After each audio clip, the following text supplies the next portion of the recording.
शेवटचाच एक मुद्दा या कायदा सुव्यवस्थेबद्दल बोलतो।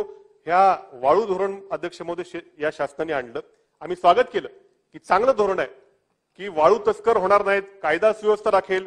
पण या वाळू धोरणामध्ये जे वाळू डेपो आहेत, मी काल एका वाळू डेपोला भेट दिली अध्यक्ष महोदय, 600 रुपये ब्रासमध्ये वाळू शेतकऱ्याला मिळणार अशी घोषणा झाली, पण प्रत्यक्षामध्ये त्याचे जे ट्रान्सपोर्टेशन चार्जेस आहेत त्याच्यामध्ये अगदी अपारदर्शकता आहे।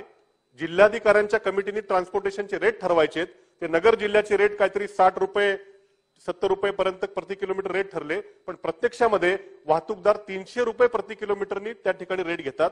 आणि जी चोरीनी वाळू पडते तेवढ्याच ह्यानी ही वाळू पडायला लागली। उलट लोक म्हणायला लागले चोरीनी पटकन तरी यायची, इथं लोक 5-5 दिवस चक्रा मारतात। म्हणून मी महसूल मंत्र्यांनाही काल एका लग्नात मला भेटलो, त्यांनाही सांगितलं की ह्याच्यामध्ये पारदर्शकता आणा, ते रेट देखील ते पैसे देखील ऑनलाईन भरायची व्यवस्था करा की जेणेकरून शेतकऱ्यांना खरंच चांगलं त्या ठिकाणी लोकांना सवलत मिळेल। असेच एवढेच मुद्दे अध्यक्ष झालं। आणि म्हणून अध्यक्ष महोदय या आरोग्य व्यवस्थेची शासन, मी बोललो त्याची शासन दखल घेईल।